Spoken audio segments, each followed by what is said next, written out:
الحمد للہ رب العالمین والصلاة والسلام علی سید الانبیاء والمرسلین واشہد ان لا الہ الا اللہ وحدہ لا شریک لہ واشہد ان محمدا عبدہ ورسولہ اما بعد۔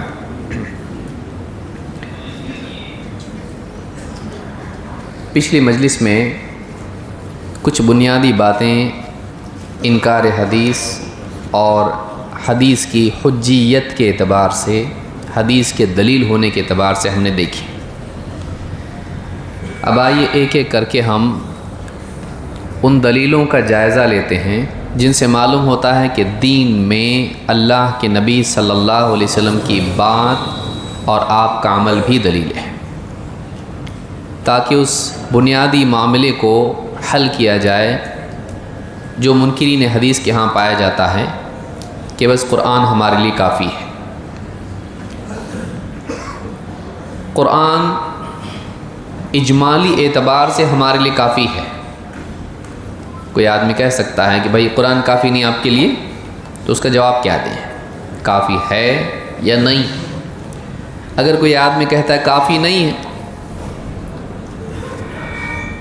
تو آپ اس کا جواب، کوئی آدمی اس پہ کفر کا فتویٰ لگا سکتا ہے، اور اگر کہے کافی ہے تو پھر آدمی پوچھ سکتا ہے پھر حدیث کی ضرورت کیا ہے؟ قرآن اجمالی اعتبار سے ہمارے لیے کافی ہے، اس کی تفصیل حدیث میں ہے۔ قرآن میں نماز کا حکم ہے، نماز کا طریقہ اجمالی طور پر ہے، تفصیلی طور پر نہیں۔ اسی لیے قیام کا ذکر اس میں ہے، قعود کا ذکر ہے، اس میں رکوع کا ہے، سجدے کا ہے، لیکن شروع سے اخیر تک ترتیب نماز کی اس میں نہیں ہے۔ اجمالاً مختصر انداز میں اللہ تعالیٰ نے بغیر تفصیل کے قرآن میں احکام دے دیے، اس کی تفصیل اپنے نبی کو سمجھا دی اور آپ کے ذمے کر دیا کہ امت کو سمجھائیں۔ تو قرآن ہمارے لیے کافی ہے، لیکن قرآن کی تفصیل کے لیے ہم کو حدیث کی طرف رجوع کرنا پڑے گا۔ قرآن کی تعمیل کیسے کریں، اس کے لیے محمد رسول اللہ صلی اللہ علیہ وسلم کو دیکھنا پڑے گا۔ تو ایک ایک کر کے ہم دیکھتے ہیں حدیث اور نبی صلی اللہ علیہ وسلم کا قول و عمل دلیل ہے، اس کی کیا دلیل ہے۔ سب سے پہلی چیز یہ کہ کیا قرآن کے علاوہ بھی نبی صلی اللہ علیہ وسلم کے پاس اللہ کی طرف سے کوئی بات آتی تھی یا نہیں؟ مسئلہ تو یہاں سے شروع ہوا، بس قرآن آ گیا ختم اور کوئی پیغام نہیں آیا، یا آیا؟ کیا اللہ کی طرف سے قرآن کے علاوہ بھی نبی صلی اللہ علیہ وسلم کی طرف کوئی وحی آتی تھی یا نہیں؟ اور آپ صلی اللہ علیہ وسلم کی بات کو جو ہم حدیث کہتے ہیں، اس کو کیا اللہ نے بھی حدیث کہا ہے؟ تو یہ بھی ہم کو دیکھنا چاہیے۔ اس لیے پہلے ہم اسی دلیل کو دیکھ لیتے ہیں جس میں دونوں مسئلے حل ہو جاتے ہیں۔ جیسے اللہ تعالیٰ سورہ التحریم میں آیت نمبر 3 میں فرماتا ہے، وَإِذْ أَسَرَّ النَّبِيُّ إِلَىٰ بَعْضِ أَزْوَاجِهِ حَدِيثًا، جب نبی صلی اللہ علیہ وسلم نے اپنی کسی بیوی کو چپکے سے ایک بات بتا دی، اس کو اللہ نے حدیث قرار دیا نبی صلی اللہ علیہ وسلم کی بات کو۔ اذ اسر النبی الی بعض ازواجہ حدیثا، جب نبی صلی اللہ علیہ وسلم نے اپنی ایک بیوی کو ایک بات بتائی، ایک حدیث بتائی، لیکن کیسے؟ رازداری کے ساتھ میں، لوگوں کو نہ بتایا جائے، اس اعتبار سے آپ نے وہ حدیث بتائی، وہ بات کہی۔ فلما نبأت به، لیکن جب اس بیوی نے اس بات کو دوسروں کے سامنے ظاہر کر دیا، دوسری بیوی سے شیئر کیا، فلما نبأت به وأظهره الله علیہ، اور اللہ تعالیٰ نے اس بات کو نبی صلی اللہ علیہ وسلم پر ظاہر کر دیا۔ وعرف بعضه وأعرض عن بعض، تو نبی صلی اللہ علیہ وسلم نے اس بیوی کو تنبیہاً کچھ بات پر تلقین بھی کی، بتایا کہ مجھے معلوم ہوا ہے تم نے یہ بات بتائی، اور پھر کچھ بات پر آپ نے مواخذہ نہیں بھی کیا، نرمی برتی۔ کچھ چیز تو بتا دی، کچھ کو چھوڑ دیا، درگزر کا معاملہ کر دیا۔ فلما نبأها به قالت من انبأك هذا، جب اللہ کے نبی صلی اللہ علیہ وسلم نے بتایا کہ مجھے معلوم ہوا ہے کہ ایسا ایسا تم نے کیا ہے، تو انہوں نے پوچھا من انبأك هذا، آپ کو کس نے بتایا، آپ کو کس نے بتایا اس چیز کے بارے میں، آپ کو کس نے خبر دی؟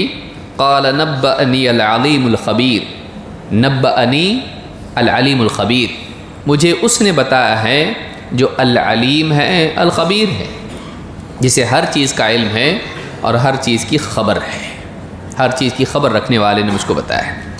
یہ سورہ تحریم کی آیت نمبر 3 ہے۔ معاملہ کیا تھا؟ اللہ کے نبی صلی اللہ علیہ وسلم کی ساری بیویاں آپ سے بے انتہا محبت کرتی تھیں، اور ہر ایک کی چاہت یہ تھی کہ آپ کا زیادہ وقت ہمارے ساتھ رہے۔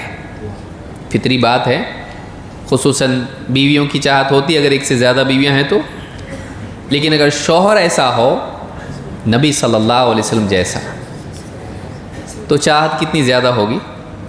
تو ہر ایک کی خواہش ہوا کرتی تھی کہ وہاں نہیں، میرے پاس رہیں، زیادہ وقت میرے پاس گزرے۔ تو دو بیویوں نے آپس میں مل کے ایک بات کی، کہا کہ جب بھی اللہ کے نبی صلی اللہ علیہ وسلم آپ کے پاس آئیں نا تو یہ کہنا کہ آپ کے منہ سے مغافیر کی بو آ رہی ہے۔ ایک پودا ہوتا ہے جو لذت اس میں ہوتی ہے لیکن بو بھی اس میں ہوتی ہے۔ تو اللہ کے نبی صلی اللہ علیہ وسلم حضرت زینب کے ہاں پر جاتے تھے، اور آپ وہاں پہ شہد تھوڑا سا پیش کرتی تھیں تو آپ شہد پی لیتے تھے یا کھا لیتے تھے، جو بھی آپ کہیں۔ تو اب ہمارے ہاں زیادہ وقت گزارے، وہاں نہ جائیں، اس کے لیے انہوں نے کیا کیا، میں بھی ایسا کہوں گی، تم بھی ایسا کہنا۔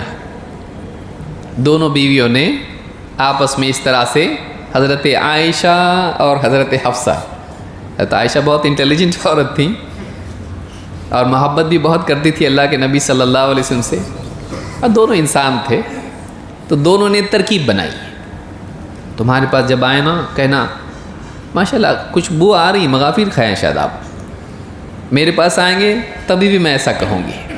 اور اللہ کے نبی صلی اللہ علیہ وسلم کو بدبو پسند نہیں تھی، اسی لیے آپ پیاز وغیرہ بھی کھاتے تھے نہیں، کچی پیاز نہیں کھاتے تھے آپ، کیونکہ آپ جبریل سے ملاقات کرتے تھے اور فرشتوں کو بدبو پسند نہیں۔ تو جیسے آپ کو معلوم ہوگا کہ یہ بو آ رہی تو آپ شاید جانا بھی چھوڑ دیں وہاں، یا کچھ اور بات ہو، یا کہیں مجھ کو نہیں چاہیے۔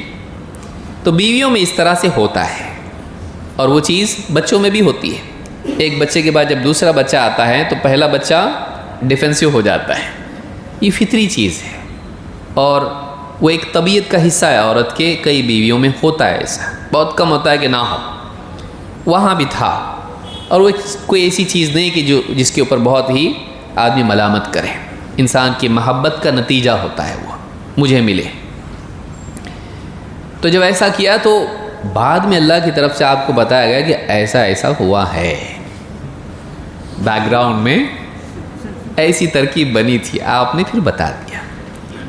تو انہوں نے پوچھا کہ آپ کو کس نے بتایا؟ تو کیا کہا؟ نبأنی العلیم الخبیر، مجھے العلیم الخبیر نے بتایا کہ تم لوگوں نے ایسا کیا تھا، اور آپ نے کچھ تنبیہ کی اور کچھ نرمی برتی۔ نرمی برتنا بتاتا ہے کہ ٹھیک ہے چلتا ہے ایسا تھوڑا بہت، اور تنبیہ کرنا بتاتا ہے کہ مناسب نہیں تھا۔ تو آپ نے سختی بھی کی اور نرمی بھی کی، مواخذہ بھی کیا اور درگزر بھی کیا۔ لیکن یہاں سوال یہ پیدا ہوتا ہے کہ بیوی نے کیا پوچھا؟ آپ کو بتایا کون؟ تو آپ نے کیا فرمایا؟ کس نے بتایا؟ کیا وہ بات قرآن میں ہے؟ اللہ نے جو بات بتائی وہ کہاں ہے قرآن؟ یہ تو بتانے کے بعد کی بات قرآن میں ہے نا۔ وہ کیا بات تھی جو اللہ نے بتائی؟ وہ قرآن میں ہے نہیں ہے۔ وہ جملہ کیا تھا؟ وہ اللہ کی طرف سے پیغام ہے، اس کے آنے کے بعد یہ صورت نازل ہوئی، وہ کیا تھا؟ وہ قرآن میں نہیں ہے۔ معلوم ہے کہ اللہ کے نبی صلی اللہ علیہ وسلم کا کمیونیکیشن، اللہ کی طرف سے آپ کے پاس پیغامات کا آنا قرآن کے علاوہ بھی ہوتا تھا، چاہے وہ گھریلو معاملات ہو، انفرادی معاملات ہوں یا امت کے معاملات ہوں۔ تو ایک تو چیز ہم نے ثابت کی کہ قرآن کے علاوہ بھی اللہ کے نبی صلی اللہ علیہ وسلم کے پاس اللہ کی طرف سے میسیجز آتے تھے۔ کا مطلب یہ ہے کہ کہ قرآن کے علاوہ بھی وحی آئی، ٹھیک، یعنی وہ وحی کس کے پاس آتی تھی؟ نبی صلی اللہ علیہ وسلم کے پاس۔ تو اس سے ایک بات یہ معلوم ہوتی اس آیت سے، یہ قرآن ہی سے ثابت ہوا کہ اللہ تعالیٰ نے بیویوں کے اس معاملے کو نبی کو بتایا۔ تو اللہ تعالیٰ قرآن کے علاوہ بھی نبی صلی اللہ علیہ وسلم پر وحی نازل کرتا تھا، آپ کو پیغام آتا تھا، آپ کو بتایا جاتا تھا اللہ کی طرف سے۔ تو یہ نہیں کہا جا سکتا کہ قرآن کے سوا کچھ نہیں آیا، بول سکتے؟ قرآن ہی سے معلوم ہوتا ہے نہیں بھائی، کچھ چیزیں قرآن میں نہیں ہیں، وہ آتی تھی میسیجز نبی صلی اللہ علیہ وسلم کے پاس، قرآن کے علاوہ بھی میسیج اللہ کی طرف سے آتے تھے۔ کون سے معاملات میں؟ کئی معاملات ہیں، پرسنل لائف کے بھی آتے تھے، لیکن اللہ کی طرف سے صرف قرآن آیا، جبریل دیے گئے، ختم ہو گئے، ایسا نہیں ہے۔ منکرین حدیث کیا کہتے ہیں؟ نبی کا معاملہ کیسا ہے؟ جیسے ڈاکیے کا معاملہ ہوتا ہے، نعوذ باللہ۔ ڈاکیہ کیسا ہے؟ اس کا کام کیا ہے؟ اس کے پاس خط آیا، وہ آپ کے پاس آ کے خط دے گئے، نکل گیا، ختم۔ نبی صلی اللہ علیہ وسلم کے پاس خود اللہ کی طرف سے میسیجز آتے تھے، اور اس میں بہت ساری چیزیں جیسا آگے بھی ہم دیکھیں گے۔ تو ایک بات کیا معلوم ہوئی؟ قرآن کے علاوہ بھی نبی صلی اللہ علیہ وسلم کے پاس اللہ کی طرف سے باتیں آتی تھیں، کبھی ذاتی زندگی کے معاملات میں، اور کبھی امت کے معاملات میں، کبھی دین کے معاملات میں، کبھی زندگی کے معاملات میں۔ چلیے آگے بڑھتے ہیں۔ نمبر 2، اللہ تعالیٰ نے رسول کے کلام کو خواہش سے اوپر بتایا ہے کہ آپ کا کلام، آپ جو بولتے ہیں، وہ خواہش کی بنیاد پر نہیں ہوتا ہے۔ قرآن کریم میں دو چیزیں ایک دوسرے کے مقابل بولی گئی ہیں، ایک خواہش نفس، ڈیزائر جس کو آپ کہتے ہیں، ایبل ڈیزائرز، یا رائے جس کو آپ کہتے ہیں، ذاتی فلسفہ جس کو آپ کہتے ہیں، وہ رائے ہے، اس کو ہمیشہ علم کے مقابل رکھا گیا ہے۔ وَلَئِنِ اتَّبَعْتَ أَهْوَاءَهُمْ بَعْدَ الَّذِي جَاءَكَ مِنَ الْعِلْمِ مَا لَكَ مِنَ اللَّهِ مِنْ وَلِيٍّ وَلَا نَصِيرٍ۔ اے نبی، اگر اللہ کی طرف سے آپ کے پاس جو علم آ چکا ہے، اس کے بعد بھی آپ ان کی خواہشات پر چلیں تو اللہ کے مقابلے میں نہ آپ کا کوئی محافظ ہوگا، نہ مددگار ہوگا۔ تو اللہ تعالیٰ نے کیا کہا؟ علم آ جانے کے بعد ان کی خواہش کے پیچھے آپ چلیں تو خواہش ایک طرف ہے اور علم ایک طرف ہے۔ علم کون سا؟ اللہ والا علم۔ اللہ تعالیٰ نے نبی سے خواہش کی نفی کی ہے کہ جو بھی نبی بولتے ہیں ان کی بات خواہش کی بنیاد پر نہیں ہوتی ہے۔ وہ کس کی بنیاد پر ہوگی اب؟ ہاں، اور کون سے علم کی بنیاد پر؟ اللہ والے، کیونکہ انسان کی ذاتی رائے والا علم خواہش ہوتا ہے، اس کی اپنی رائے ہے، وہ یا تو رائے ہوگی یا تو علم ہوگا۔ تو کون سا علم؟ اللہ والا۔ اللہ قرآن کریم میں کیا فرماتا ہے؟ سورہ نجم میں آیت نمبر 3-4 میں، وَمَا يَنطِقُ عَنِ الْهَوَىٰ إِنْ هُوَ إِلَّا وَحْيٌ يُوحَىٰ۔ یہ جو ہمارے نبی ہیں، یہ خواہش سے تو کچھ بولتے ہی نہیں۔ وَمَا يَنطِقُ عَنِ الْهَوَىٰ، عَنِ الْهَوَىٰ، ان کی بات کا منبع خواہش نفس نہیں ہے، ان کی بات کی بنیاد خواہشوں پر نہیں ہے، بلکہ یہ جو کچھ بولتے ہیں اس کا مدار کس پر ہے؟ ان ہوا الا وحی یوحا، یہ تو ایک وحی ہے جو ان کی طرف بھیجی جاتی ہے، وحی اللہ کی طرف سے آنے والا پیغام۔ تو یہاں پر اللہ تعالیٰ نے بتلایا کہ یہ جو نبی ہمارے ہیں محمد صلی اللہ علیہ وسلم، یہ خواہش نفس کی بنیاد پر نہیں بولتے ہیں، جو جی میں آیا کچھ بھی بولنا شروع کر دیں، نہیں۔ ان کی جو بات ہے اس کا بیس، اس کا فاؤنڈیشن کیا ہے؟ ان ہوا الا وحی یوحا۔ یہاں یہ نہیں کہا جائے گا کہ آپ کا ہر لفظ اللہ کی طرف سے وحی ہے، نہیں، لیکن آپ جو بھی بولتے تھے وہ خواہش نفس کی بنیاد پر نہیں ہوتا تھا، الفاظ آپ کے ہوتے تھے لیکن ان کی بنیاد اللہ کی طرف سے آنے والی وحی پر ہوتی تھی۔ تو ایک ہی بات آپ کئی بار کہیں، الفاظ کا فرق ہو سکتا ہے نبی صلی اللہ علیہ وسلم کے، لیکن آپ کی بات ہمیشہ اس کی بنیاد کس پر ہوتی تھی؟ اللہ کی طرف سے آنے والے علم پر۔ تو یہاں پر اللہ تعالیٰ نے بتا کہ اس نبی کی زبان سے نکلنے والی باتیں وحی کی بنیاد پر ہوتی ہیں۔ کوئی کہہ سکتا نہیں بھائی یہ تو قرآن کے بارے میں ہے نا، تو قرآن ہے تو ہم تو وہی بول رہے ہیں قرآن ہے، یہ نبی نے جو بھی بتایا وہ کیا ہے؟ قرآن ہے، تو قرآن تو ہے، حدیث کا کہاں ہے یہاں پر؟ ہم یہ کہیں گے کہ نبی جو کچھ بولتے ہیں صرف قرآن بولتے تھے کیا؟ نبی صلی اللہ علیہ وسلم وما ينطق عن الهوى، یہ جو بولتے ہیں یہ خواہش کی بنیاد پر نہیں ہوتا ہے، تو کیا نبی صلی اللہ علیہ وسلم جو کچھ بولتے تھے وہ صرف قرآن تھا یا اس کے علاوہ بھی تھا؟ یعنی دن بھر صبح سے شام تک آپ نے پورے 23 سال میں قرآن کے سوا زبان سے کچھ بولے ہی نہیں، ایسا ہے؟ تو بتاتے کیسا تھے یہ قرآن ہے یہ نہیں ہے؟ اس کے لیے بولنا تو پڑے گا نا کہ یہ اللہ کی طرف سے نازل ہوا ہے، تو وہ قرآن میں ہوگا باہر ہوگا۔ تو آپ کا جو کلام ہے وہ ایک حصہ اس کا قرآن تھا جو اللہ کی طرف سے آیا ہوا، آپ نے پڑھ کے سنایا، وہ آپ کا کلام نہیں ہے، وہ اللہ کی طرف سے آیا ہوا ہے، آپ پیغامبر ہیں، لیکن اس کے سوا آپ بات کرتے تھے کہ نہیں؟ تو یہ تفریق اس آیت میں کہاں ہے کہ کون سا کلام قرآن ہے اور کون سا؟ اللہ نے تھوڑی نہ بولا ہے کہ وہ صرف قرآن کے بارے میں بات بولی جا رہی ہے۔ کیا اللہ نے یہ کہا یہ نبی جو قرآن پیش کرتے ہیں وہ خواہش پہ نہیں ہوتا ہے، اس کے علاوہ خواہش پر ہوتا ہے، ایسا بولیں؟ اللہ نے عمومی طور پر بغیر کسی کنڈیشن اور قید کے کہا یہ نبی جو بھی بولتے ہیں وہ خواہش کی بنیاد پر نہیں ہوتا، وہ کیا ہوتا ہے؟ اللہ کی طرف سے آئی ہوئی وحی کی بنیاد پر ہوتا ہے۔ تو اس میں جہاں قرآن آتا ہے وہیں قرآن کے علاوہ باتیں بھی آتی ہیں۔ اگر کوئی کہتا کہ صرف قرآن آتا ہے باقی باتیں نہیں آتی ہیں تو اس کو صرف قرآن سے دلیل لینا پڑے گا کہ ایسا ہے، باہر سے دلیل دے سکتا ہو؟ ہم تو قرآن سے بتا دیے بھائی اس نبی کی ساری باتیں وحی کی بنیاد پر ہیں، چاہے قرآن ہو چاہے غیر قرآن ہو، لیکن جو یہ تفریق کرے گا اس کو دلیل دینی پڑے گی کس سے؟ قرآن سے۔ اور قرآن بتا رہا ہے کہ جو کچھ یہ رسول بولتے ہیں وہ سب کا سب کیا ہے؟ وحی کی بنیاد پر ہے، پھر چاہے وہ لفظاً ہو یا پھر وہ فہم کے اعتبار سے اجتہاداً بھی ہو، تو آپ کبھی خواہش کی بنیاد پر نہیں بولتے تھے۔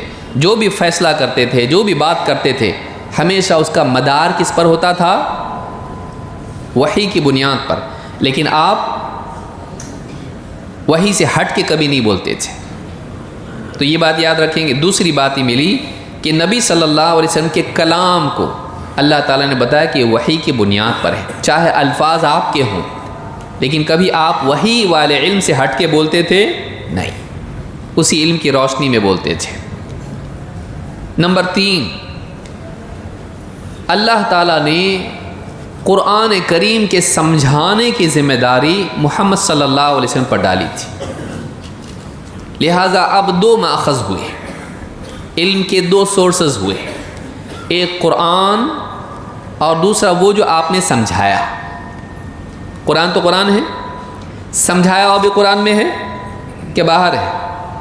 باہر ہے۔ تو اللہ نے ذمہ داری ڈالی اپنے نبی پر قرآن کو سمجھانے کی۔ قرآن کریم میں اللہ تعالیٰ نے سورۃ النحل میں آیت نمبر 44 میں 44 اللہ نے کہا وَأَنزَلْنَا إِلَيْكَ الذِّكْرَ لِتُبَيِّنَ لِلنَّاسِ مَا نُزِّلَ إِلَيْهِمْ وَلَعَلَّهُمْ يَتَفَكَّرُونَ وَأَنزَلْنَا إِلَيْكَ الذِّكْرَ، اے نبی ہم نے آپ کی طرف ایک ذکر، نصیحت یا دہانی کی کتاب قرآن نازل کی ہے، یعنی اللہ کی طرف سے ایک ریمائنڈر آیا ہے یا دہانی نصیحت آئی ہے۔ کس کی طرف نازل کی؟ محمد صلی اللہ علیہ وسلم کی۔ کیوں؟ آپ کو ہی کیوں دیا؟ ہر ایک کو کاپی کیوں نہیں بھیجی جبریل کے ذریعے سے گھر پہ؟ لِتُبَيِّنَ لِلنَّاسِ مَا نُزِّلَ إِلَيْهِمْ، تاکہ اے نبی آپ لوگوں کو واضح کر کے بتائیں کہ ان کے رب کی طرف سے ان کے پاس کیا نازل ہوا ہے۔ تو پہلے تو کیا آ گیا؟ قرآن۔ کیوں آیا آپ کے پاس؟ تاکہ آپ کیا کریں؟ آپ اس کو خالی پہنچائے بولا اللہ نے کہ واضح کرے بتایا۔ اس لفظ پر دھیان دیں آپ، لِتُبَيِّنَ لِلنَّاسِ، بیانہ کا مطلب عربی زبان میں کیا ہوتا ہے؟ کلیریفیکیشن، وضاحت۔ تاکہ آپ اس قرآن کے آ جانے کے بعد لوگوں کو واضح کر کے بتائیں. کیا بتائیں؟ کہ ان کے رب کی طرف سے کیا نازل ہوا ہے. تو معلوم یہ ہوا کہ قرآن کے الفاظ اللہ نے بھیج دیے اور سمجھانے کی ذمہ داری کس پر ڈالی؟ اللہ کے رسول صلی اللہ علیہ وسلم پر. تو اب اس سے معلوم ہوا کہ قرآن کا سمجھانا بھی ضروری ہے. اس کو تو منکرین حدیث بھی مانتے ہیں.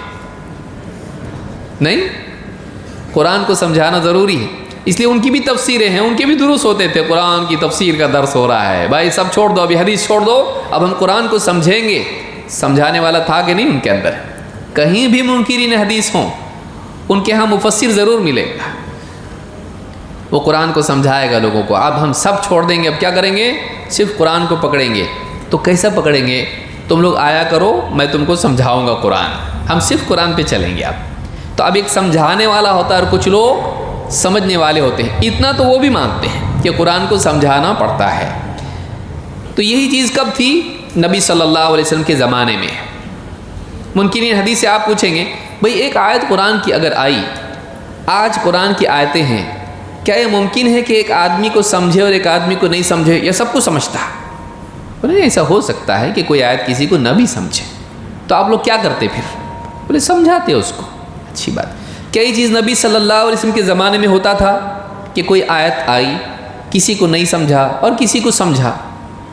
ہو سکتا ہے، پاسبلٹی، پرابیبلٹی، قوی امکان ہے، ہو سکتا ہے، کیونکہ نہیں سمجھا ہو سکتا نا. وہ لوگ کیا کرتے تھے؟ کس کے پاس جاتے تھے؟ ہاں، ابو جہل کے پاس. وہ لوگ خود اللہ کے رسول صلی اللہ علیہ وسلم کے پاس آتے تھے، نہیں سمجھا، سمجھائیے. کیونکہ اس زمانے میں پڑھے لکھے، ان پڑھ، سیدھے سادے، بھولے بالے، ہر قسم کے لوگ تھے. تو وہ لوگ کس کے پاس آتے تھے؟ نبی صلی اللہ علیہ وسلم. آپ سمجھاتے تھے کہ نہیں سمجھاتے تھے؟ آپ تو سمجھاتے. اگر مجھ کو کوئی آیت نہیں سمجھی تو میں آپ سے پوچھوں تو سمجھائیں گے نا؟ ہاں سمجھاؤں گا نا، کیوں نہیں سمجھاؤں گا میں.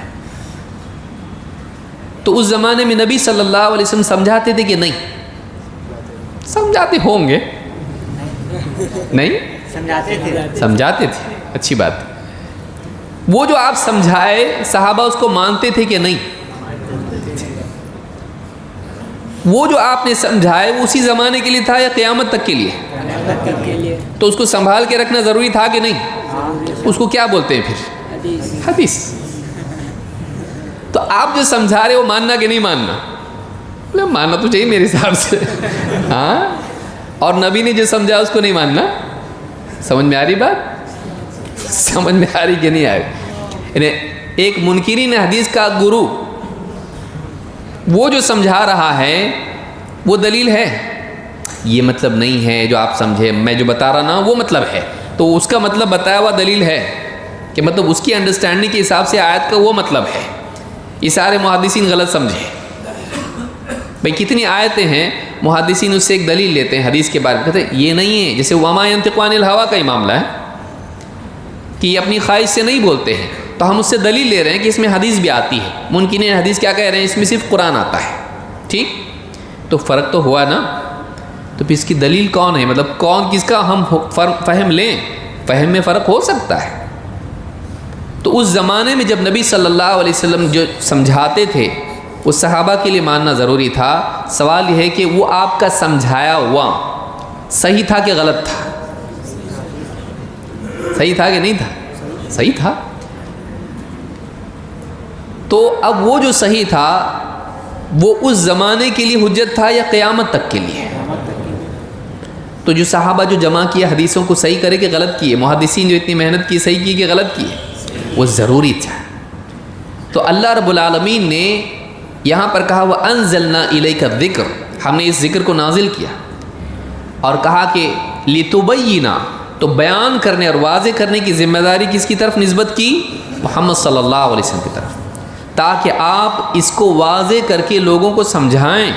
اگر آپ نہیں سمجھائیں گے تو لوگوں کو یہ بھی سمجھ میں نہیں آئے گا کہ رب کی طرف سے کیا نازل ہوا ہے.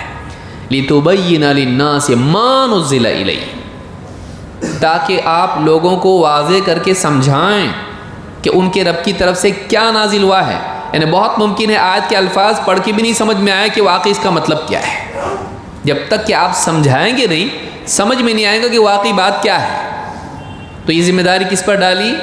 نبی صلی اللہ علیہ وسلم پر. تو وہ جو سمجھایا وہ باہر ہے کہ قرآن کے اندر ہے؟ باہر ہے. سمجھ میں آئی بات؟ اس کا مطلب ایک اور چیز آپ کو دی گئی تھی کہ آپ کی ذمہ داری تھی قرآن کو سمجھائیں. لہٰذا جب اللہ نے وہ ذمہ داری ڈالی آپ پر تو معلوم ہوا کہ وہ فہم بھی دین میں ضروری ہے، کیونکہ اللہ نے آپ کو سمجھانے کے لیے بھیجا تھا، خالی پہنچانے کے لیے نہیں. تو آپ کی حیثیت نعوذ باللہ ایک ڈاکی کی طرح نہیں تھی کہ یہ لو تمہارا خط پڑھو یا مت پڑھو، ہم کو کچھ معلوم نہیں، اور زیادہ سے زیادہ اگر بولے پڑھ کے سناؤ تو پڑھ کے سنا دیں بس ختم. یہ ذمہ داری تھی آپ کی؟ نہیں. آپ کے ذمے صرف پہنچانا نہیں تھا بلکہ سمجھانا بھی تھا. تو جیسے آپ نے جو پہنچائے وہ سنبھالنا ضروری ہے، ویسے آپ نے جو سمجھائے وہ سنبھالنا بھی ضروری ہے. کیونکہ اگر آپ کا سمجھایا ہوا نہیں رہا تو لے کر قرآن کریں گے کیا؟ اگر صرف قرآن کافی ہوتا تو سمجھانے کی ضرورت نہیں تھی. آفیشیلی کس کو طے کیا گیا سمجھانے کے لیے؟ محمد صلی اللہ علیہ وسلم کو. تو اللہ نے ایسی سمجھانے کے لیے کہا، غلط بھی سمجھاؤ صحیح بھی سمجھاؤ، ایسا کہا. تو آپ کا سمجھایا ہوا صحیح ہوگا کہ غلط ہوگا؟ صحیح ہوگا. تو مطلب وہ بھی ایک دلیل ہے، اس کو بھی سنبھال کے رکھنا پڑے گا تاکہ قرآن ہم اس کے ذریعے سے سمجھیں. تو یہ ضرورت صرف اس زمانے کے لوگوں کے لیے تھی یا قیامت تک کے لیے ہے؟ تو اس کو سنبھالنا قیامت تک ضروری رہا، اور قیامت تک کے لیے کیا ہے؟ وہ بھی دلیل ہے. سمجھ میں آ رہی بات؟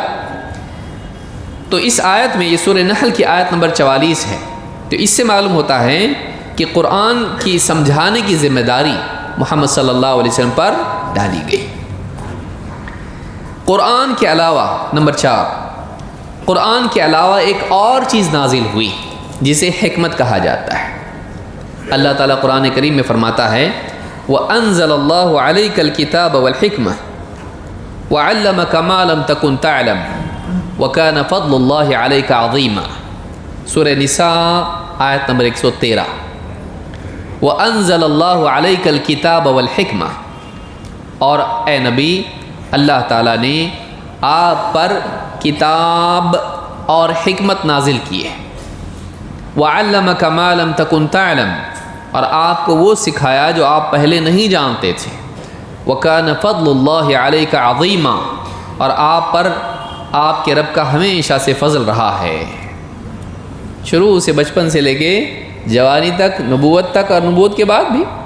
وَكَانَ فَضْلُ اللَّهِ عَلَيْكَ عَظِيمًا، اور اللہ کا آپ پر ہمیشہ سے فضل رہا ہے، عظیم فضل رہا ہے. تو یہاں پر اللہ تعالیٰ نے کیا فرمایا؟ وَأَنزَلَ اللَّهُ عَلَيْكَ الْكِتَابَ وَالْحِكْمَةَ. تو اللہ کی طرف سے کیا نازل ہوا؟ کتاب اور حکمت. کتاب یعنی تو کتاب میں تو قرآن آ گیا، اور ایک چیز کیا نازل ہوئی؟ حکمت کا ٹرانسلیشن کیا ہوتا ہے انگلش میں؟ وزڈم، اور اردو میں حکمت. اردو میں حکمت کو حکمت ہی بولتے ہیں، یا اگر آپ کو اس کو پھیلانا ہو تو آپ کہیں گے سوجھ بوجھ، انڈرسٹینڈنگ، گہری سمجھ. تو اللہ رب العالمین نے قرآن کتاب نازل کی، لیکن اس کتاب کے ساتھ کیا نازل کیا؟ اس کتاب کی گہری سمجھ، زندگی گزارنے کا حکیمانہ طریقہ، ایسے پرنسپلز، ایسے اصول، ایسی تعلیمات جو حکمت پر مبنی ہے، قرآن کے ساتھ وہ بھی نازل ہوئی. اللہ نے خالی نہیں کہا اللہ نے آپ پر کتاب نازل کی بس، نہیں، کتاب نازل کی اور کیا نازل کی؟ حکمت. تو قرآن کے ساتھ، کتاب کے ساتھ ایک اور چیز اللہ کی طرف سے نازل ہوئی جو کیا تھی؟ جس کو کیا کہا جا سکتا ہے؟ حکمت. ہم اس کو بولتے ہیں سنت. چلے گا نہیں چلے گا؟ چلے گا، کیونکہ اللہ کے نبی صلی اللہ علیہ وسلم نے کتاب نازل ہوئی، آپ نے اس کی دعوت دی، زندگی میں کئی فیصلے کیے، پہلے کس کو جمع کرنا، کس کو دعوت دینا، کیسے سمجھانا، اس آدمی کو کیسا سمجھانا، اس کو کیسا سمجھانا، کب رکنا، کب بولنا، کہاں جانا، سیکوینس کیا رکھنا، یہ سارے ڈیسیجنز، ان میں وزڈم تھی یا بغیر وزڈم کے تھے؟ وزڈم تھی. تو وہ سارے فیصلے آپ کی، وہ ساری تشریحات آپ کی، وہ ساری کی ساری چیزیں کیا ہیں؟ اللہ کی طرف سے گائیڈنس میں آپ تھے یا خود سے جیسا جی میں کرتے تھے؟ گائیڈنس میں تھے نا. اللہ کی طرف سے آپ کیا تھے؟ رہنمائی میں تھے. وہ اللہ جو فرعون پیچھے دوڑتا آ رہا ہے پکڑنے کے لیے موسیٰ علیہ السلام کو، اس وقت میں کیا کرنا سمجھ میں نہیں آ رہا، تو اللہ بتا رہا آپ اپنا عصا مارو. چھوڑتا اللہ ایسے وقت میں. اللہ نے تورات دی نا، تو یہ تورات میں تھا عصا مارو. سمجھ میں آ رہی بات؟ اللہ رب العالمین نے موسیٰ علیہ السلام سے جو کہا کہ اپنا عصا کیا کرو، دریا پر مارو، اس میں کیا بنے گا؟ راستہ بنے گا. وہ گائیڈنس کس کی طرف سے آیا؟ تورات میں تھا. وہ اس کے علاوہ تھا نا. مطلب اللہ تعالیٰ اپنے نبیوں کو کیا کرنا یہ کتاب کے باہر بھی بتاتا ہے. سچویشن میں کیا ڈیسیجن لینا، اللہ کی طرف سے یہ بھی آتی گائیڈنس. وہ ماننا کہ نہیں ماننا؟ نہیں ماننا. نبی مانتے کہ نہیں اس کو؟ نبی مانتے ہیں اس کو. وہ جو فیصلے نبیوں کے ہوتے ہیں سچویشنز میں، وہ سارے اللہ کی رہنمائی میں ہوتے ہیں. تو نبی صلی اللہ علیہ وسلم اپنی زندگی میں آپ کو کیا کیا ڈیسیجنز لینے تھے، حکیمانہ فیصلے کرنے تھے، وہ کس کی طرف سے آتے تھے؟ اور کتاب تو ہے ہی. کتاب کے علاوہ بھی آپ کے لیے دعوتی زندگی میں، سماجی زندگی میں اللہ کی طرف سے حکیمانہ اصول، حکیمانہ فیصلے بتائے جاتے تھے. اللہ نے آپ کو وزڈم بھی دی، اللہ نے آپ کو حکمت دی. تو قرآن کے علاوہ بھی ایک چیز تھی جس کو کیا کہیں گے ہم؟ حکمت. اور اس کو ہم دوسرے الفاظ میں کیا کہتے ہیں؟ مفسرین نے عام طور سے کہا وہ کیا ہے؟ سنت. اس سنت میں سارے آپ کے فیصلے آ جاتے ہیں کہ آپ نے کیا کہا، کیا سکھایا، کیسے کیا، آپ کا کیا طریقہ تھا جینے کا. وہ ساری چیزیں اس سنت میں آ جاتی ہیں. تو نبی صلی اللہ علیہ وسلم کے حکیمانہ اقوال اور آپ کے حکیمانہ افعال وہ سارے کے سارے سنت میں آتے. لیکن وہ جو کچھ آپ کرتے تھے اور کہتے تھے وہ کس کی گائیڈنس میں تھا؟ اسی کو ہم حکمت کہتے ہیں. تو یہ کہنا غلط ہوگا کہ اللہ کی طرف سے صرف قرآن آیا اور کچھ بھی نہیں آیا. بول سکتا آدمی؟ نہیں آ سکتا. قرآن میں اللہ نے کیا فرمایا؟ اللہ نے کتاب بھی نازل کی اور حکمت بھی نازل کی. تو جیسے تو کتاب کو مانتا ہے ویسے تجھ کو کیا ماننا پڑے گا؟ حکمت کو. پھر وہ کہیں گے نہیں حکمت سے مراد بھی کتاب ہی ہے. دلیل یہ ہے کہ دیکھو سوچو. نہیں سوچنا ہے ہم کو، تم کو کتاب سے بتانا ہے. سوچ کے تو یہاں آئے، سوچنا ہی نہیں ہے ہم کو. نہ آپ کا ایکسپلینیشن ہم کو چاہیے. آپ ہمارے نبی کا ایکسپلینیشن نہیں لیتے حدیث والا، آپ کا بے حدیث ایکسپلینیشن ہم لیں. آپ کا ایکسپلینیشن کیوں چاہیے ہم کو؟ آپ قرآن کی آیت دو. کیوں؟ کیونکہ قرآن کی سوا تو کوئی دلیل ہے نہیں. تو آپ کا ایکسپلینیشن تھوڑی نہ دلیل ہوگا. نہیں، لیکن بات تو سننا نہیں سنتے ہم. آپ کی نہیں سنتے، اللہ کی سنیں گے. آیت پیش کرو، آیت پیش کرو. کر سکتا ہے وہ؟ اللہ تعالیٰ نے دو چیزیں کا مطلب دو چیزیں. وَأَنزَلَ اللَّهُ عَلَيْكَ الْكِتَابَ وَالْحِكْمَةَ وَعَلَّمَكَ مَا لَمْ تَكُنْ تَعْلَمُ. اور آپ کو وہ سکھایا جو آپ نہیں جانتے تھے. یہ مزید اس کے اوپر کیا ہے؟ اللہ کی طرف سے اضافہ ہے. اللہ نے بہت کچھ سکھایا ہمارے نبی صلی اللہ علیہ وسلم کو. اس کو صرف قرآن کہنا صحیح نہیں ہوگا. جو بھی علم اللہ نے دیا خالی قرآن کا دیا ایسا کدھر ہے؟ قرآن سے آیت بتا دو اللہ نے قرآن کے سوا آپ کو کوئی علم نہیں دیا ہے. ایسا کیوں؟ زبردستی کیوں؟ جب موسیٰ علیہ السلام کو ایک علم دیا گیا، عصا مارو، پہلی بار بھی دیا مارو عصا فرعون سے بچنے کے لیے. پیاس لگی بنی اسرائیل کو، پھر مارو. پہلے دریا پہ مارو راستہ نکلے گا، پتھر پہ مارو پانی نکلے گا. تو یہ جو ڈیسیجنس ہیں کون بتایا؟ اللہ. نبی کو کون بتایا؟ موسیٰ علیہ السلام کو. اللہ نے بتایا نا کیا کرنا کیا سچویشن میں. تو وہ تورات میں ہے. وہ تو اللہ موسیٰ علیہ السلام کو تو گائیڈ کرتا تھا تورات کے باہر بھی، اور ہمارے نبی کو نہیں کرتا تھا. ڈیسیجنس ہمارے نبی کو کچھ لیتے ہی نہیں تھے. آپ اللہ کی طرف سے اپنی طرف سے کچھ بھی کرتے تھے. وہ علم کہاں ہے؟ وہ اللہ کی طرف سے آپ کو دیا گیا تھا. تو وہ علم اوتھینٹک نہیں ہوگا، اس کی کوئی قدر قیمت نہیں ہے، اس کی کوئی اہمیت دین میں نہیں ہے. تو یہ بھی چیز یاد رکھنے کی ہے کہ اللہ تعالیٰ نے آپ کو کتاب کے علاوہ بھی ایک علم دیا جس کو ہم کیا کہیں گے؟ حکمت، اور دوسرے الفاظ میں سنت.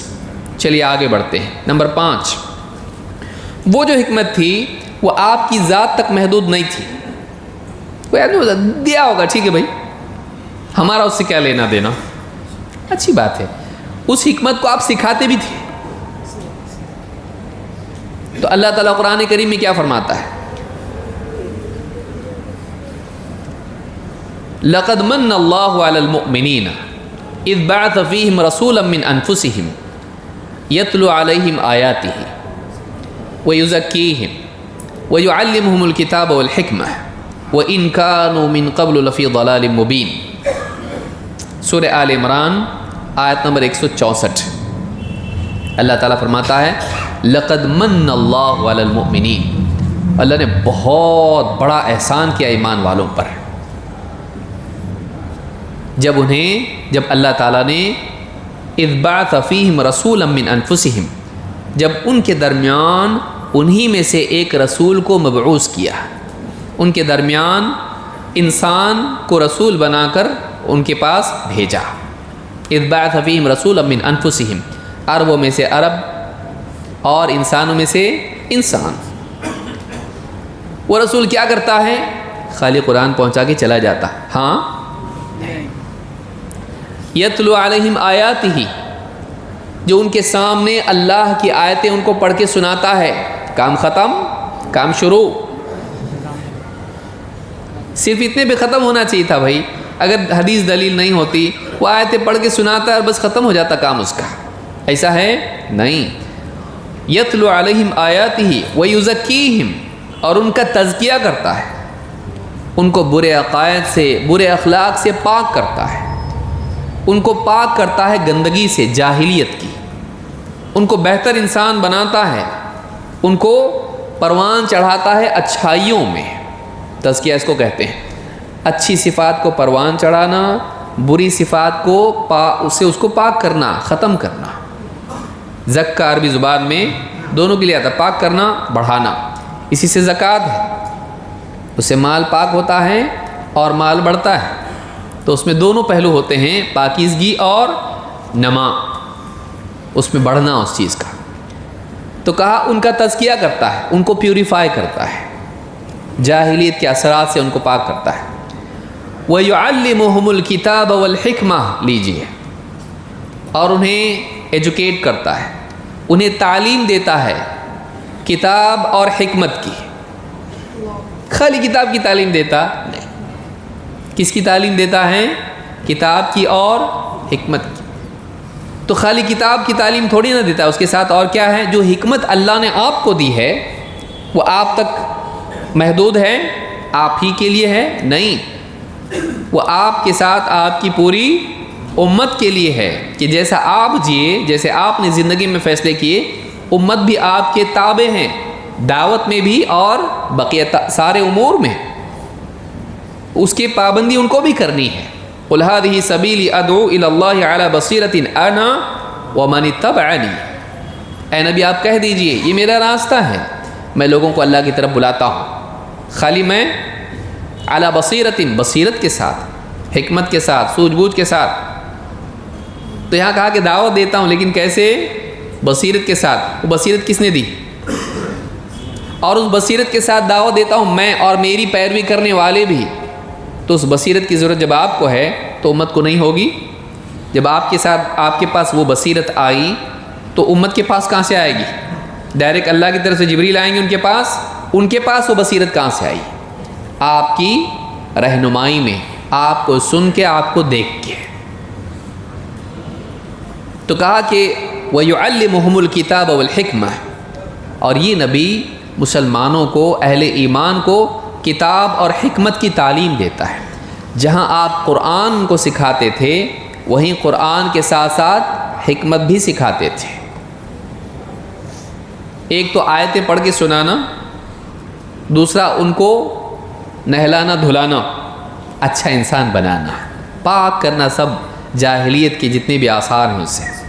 پھر اس کے بعد ان کو ایجوکیٹ کرنا، قرآن کے معانی ان کو سمجھانا، اور بہت ساری چیزیں وہ جو سرے سے قرآن میں ہے ہی نہیں، قرآن میں سرے سے ہے ہی نہیں، جو اللہ کی طرف سے مستقلاً الگ احکام آئے ہیں، جو قرآن کی توضیح کرتے ہیں، یا ایسے احکام ہیں جو قرآن میں نہیں ہیں، اس پہ بھی ہم آگے آئیں گے انشاءاللہ۔ جنات کو اللہ نے کس سے پیدا کیا؟ انسان کو مٹی سے، اور فرشتوں کو کہاں ہیں؟ فرشتوں کو نور سے پیدا کیا کہاں ہے قرآن میں؟ تو پہلے پوچھنا منکر حدیث کو، بتاؤ، کیونکہ اس کی ایک انسٹنکٹ رہتی، جو پرانا نالج ہے نا اس کا، وہ پیدائشی تھوڑی نا منکر حدیث ہوتا ہے، پہلے سے سیکھا ہوا ریزیڈیو باقی رہتا ہے وہ. تو اس کو پوچھیں گے بتاؤ انسان کو کس سے پیدا کیا؟ مٹی سے. جنات کو آگ سے. فرشتوں کو نور سے. نور سے قرآن میں کدھر ہے؟ تو کاہے سے پیدا کیا؟ یا تو کچھ بولے گا یا تو کچھ نہیں بولے گا، دونوں صورتوں میں فیل. بولے گا تو دلیل دینا پڑے گی، کہاں سے؟ قرآن سے. اور نہیں بولے گا تو ماننا پڑے گا سب قرآن میں نہیں ہے. قرآن میں ہے نہیں. تو یہ کس نے بتایا ہم کو فرشتے نور سے بنے ہیں؟ حدیث میں. الحمدللہ حدیث میں ہے. صحیح مسلم کی حدیث ہے کہ اللہ تعالیٰ نے جنات کو آگ سے، فرشتوں کو نور سے، اور انسان کو اس چیز سے پیدا کیا جس کو بتا دیا قرآن میں. پہلے انسان کو مٹی سے، اس کے بعد سلسلہ پانی سے، نطفے سے. تو یہ جو چیز ہے کہ اللہ تعالیٰ نے نبی صلی اللہ علیہ وسلم کو معلم بنا کر بھیجا ہے، اور آپ کا کام صرف کتاب کی آیتیں پڑھ کے سنانا نہیں تھا، بلکہ لوگوں کو بہتر بنانا تھا، اور اسی کے ساتھ ان کو ایجوکیٹ کرنا تھا، انہیں علم دینا اور انہیں اچھا انسان بنانا. یہ دو اور رسپانسبلٹیز آپ کی تھیں. تو آپ کیا کرتے تھے؟ صبح سے شام تک صرف قرآن پڑھتے تھے اور کچھ بولتے نہیں تھے ان کو؟ ایک ٹیچر جب اسٹوڈنٹس کو سمجھاتا ہے، سکھاتا ہے، ان کو اچھا انسان بناتا ہے، وہ خالی بک پڑھ پڑھ کے سناتا خالی، یا خود بھی کچھ بات کرتا ہے؟ وہ جو بات آپ نے کی ہے وہ اس زمانے میں ضرورت تھی، آج نہیں ہے. تو ان باتوں کا لینا یہ بھی اللہ تعالیٰ کی طرف سے ہمارے لیے ضروری ہے، کیونکہ اللہ نے آپ پر یہ ذمہ داری بھی ڈالی تھی. تو آپ کتنی ساری باتیں کرتے تھے ایک انسان کو نصیحت کرنے میں، آپ قرآن کو سمجھانے میں کتنی ساری باتیں کرتے تھے. وہ ساری باتیں کتنی مفید ہوں گی، یقیناً تھیں. ان باتوں کو لینا کیوں ضروری نہیں ہے؟ ان کو کیوں ہم لوگ چھوڑ دیں جب اس زمانے کے لوگوں کو اس سے فائدہ ہوا کہ نہیں ہوا؟ منکرین حدیث سے آپ پوچھئے، وہ جو سمجھاتے تھے ہمارے نبی صلی اللہ علیہ وسلم زمانے میں، قرآن کے علاوہ تو بات کرتے تھے کہ نہیں کرتے تھے؟ بولے ہاں کرتے تو ہوں گے، سارے لوگ کرتے تھے، آپ کیوں چپ بیٹھیں گے؟ خالی قرآن ہی پڑھ رہے، ایسا تھوڑی نہ کرے گا کوئی.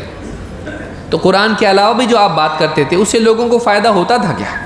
بولے ہوتا تو ہوگا، تبھی تو اتنے اچھے لوگ بنے، اپنے پیچھے اتنے سارے اچھے لوگ چھوڑ کے گئے آپ، کہ جن کے جو ہے اللہ کیا فرما رہا ہے، وَإِن كَانُوا مِن قَبْلُ لَفِي ضَلَالٍ مُبِينٍ. اس سے پہلے کھلی گمراہی میں پڑے ہوئے تھے، کا مطلب اس سے پہلے تھے، ابھی نہیں ہے. تو جو اچھے بنے نا، وہ لوگ ہدایت پر آئے نا، تو آپ کی جو بھی سمجھانا تھا آپ کا، اس سے لوگ ہدایت پہ آئے نہیں. ہم لوگ گمراہ ہو جائیں گے حدیث کو مان کے. سمجھ میں آئی بات؟ کہ ہم لوگ کیسے گمراہ ہوں گے؟ پھر ان کو تو ہدایت مل رہی نبی کے سمجھانے، سکھانے سے، تربیت کرنے سے. جو بھی آپ بولے اور آپ نے جو بھی کیا اس کو دیکھ کے ان کو ہدایت مل گئی، اور ہم گمراہ ہو جائیں گے حدیث کو مان کے قرآن کے علاوہ. تو ہمارے لیے بھی وہ ہدایت کا ذریعہ ہے اگر ان کے لیے تھا تو. سمجھ میں آ رہی بات؟ کیسے ثابت کرنا ہم کو آنا چاہیے کہ جب وہی باتیں جو آپ کی سکھائی ہوئی، سمجھائی ہوئی تھی، توضیحات نبوی، ان کو اس سے ہدایت مل گئی جو کہ قرآن میں اللہ بتا رہا ہے، تو ہم کیسے گمراہ ہوں گے؟ ہم کو کیوں ہدایت نہیں ملے گی؟ ہماری بھی ہدایت کے لیے وہ ضروری ہے. تو یہ بھی دلیل بتاتی ہے. یہ سورہ آل عمران کی آیت ہے. اسی لیے اس آیت کی تفسیر میں آپ دیکھیں گے وَيُعَلِّمُهُمُ الْكِتَابَ وَالْحِكْمَةَ.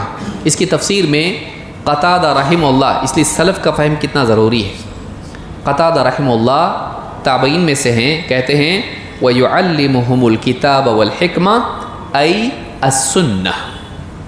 کتاب و حکمت کی تعلیم دیتے ہیں. تو حکمت سے مراد کیا ہے؟ سنت ہے. کہ سنت میں سارا آپ کا قول عمل سب آ جاتا ہے.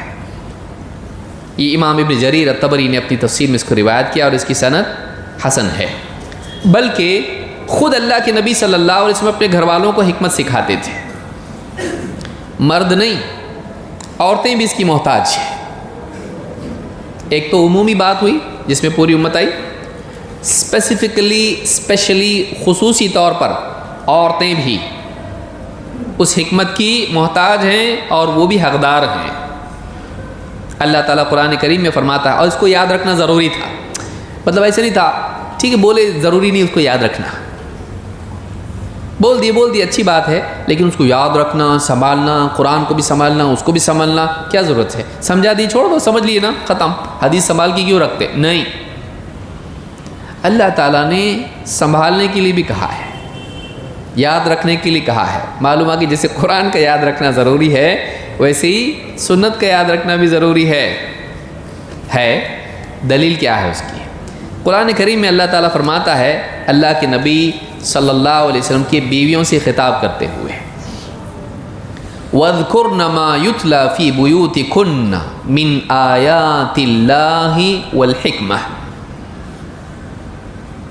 اور یاد رکھو، بھولنا مت، وَاذْكُرْنَ مَا يُتْلَى جو پڑھی جاتی ہے، فی بیوتکن تمہارے گھروں میں، من آیات اللہ اللہ کی آیتوں میں سے، والحکمہ اور حکمت کی باتیں، تمہارے گھروں میں جو اللہ کی آیتیں پڑھی جاتی ہیں اور حکمت کی باتیں جو پڑھی جاتی ہیں یا کہی جاتی ہیں، انہیں یاد رکھو۔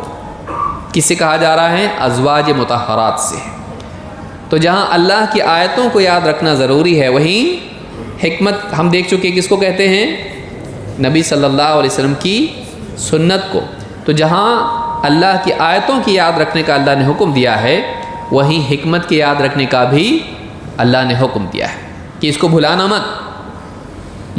جو نصیحت، جو وضاحت، جو تعلیم نبی صلی اللہ علیہ وسلم اپنے گھر میں دیتے ہیں، اس کو بھولنا مت۔ معلوم ہے کہ جہاں قرآن کی آیتوں کو نہیں بھولنا ہے، وہیں اللہ کے نبی صلی اللہ علیہ وسلم کی توضیحات کو، تعلیمات کو بھی نہیں بھولنا ہے، اس حکمت کو بھی یاد رکھنا ہے۔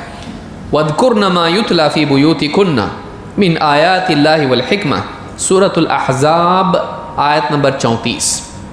اس سے ایک ضمناً ایک بات یہ معلوم ہوتی ہے کہ اللہ کے نبی صلی اللہ علیہ وسلم اپنے گھر میں بھی تعلیم و تربیت کا نظام قائم رکھتے تھے۔ ہم لوگوں کو بھی اس کا خیال رکھنا چاہیے۔ باہر ہوٹلوں میں تو ہم ڈیبیٹ بہت کر لیتے ہیں، واٹس ایپ پہ تو ہم لوگ ولی اللہ ہیں، ہاں، لیکن واقعی گھروں میں ہمارا کام ہے،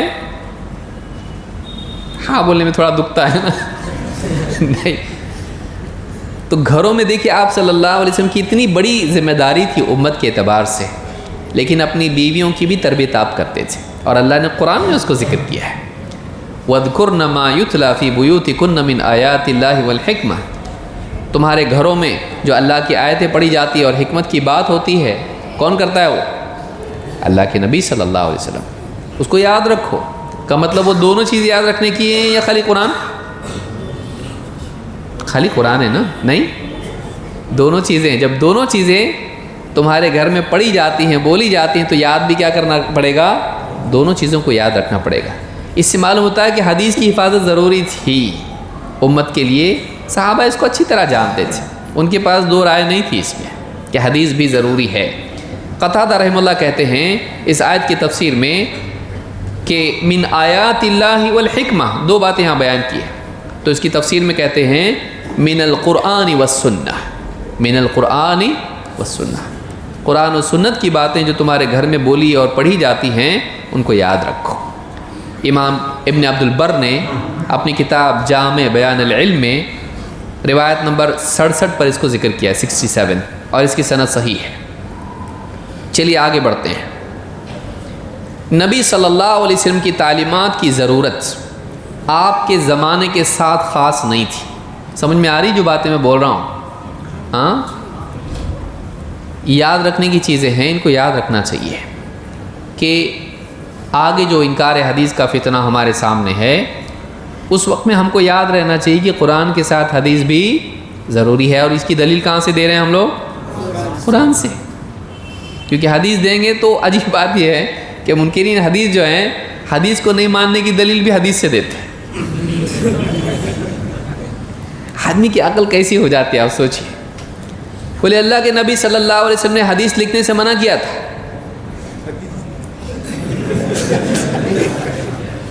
اس کو بولتے ہیں سیلف کانٹرڈکٹری سٹیٹمنٹ۔ اللہ کے نبی صلی اللہ علیہ وسلم نے حدیث لکھنے سے منع کیا تھا. کہاں ہے حدیث؟ بولے مسلم میں حدیث.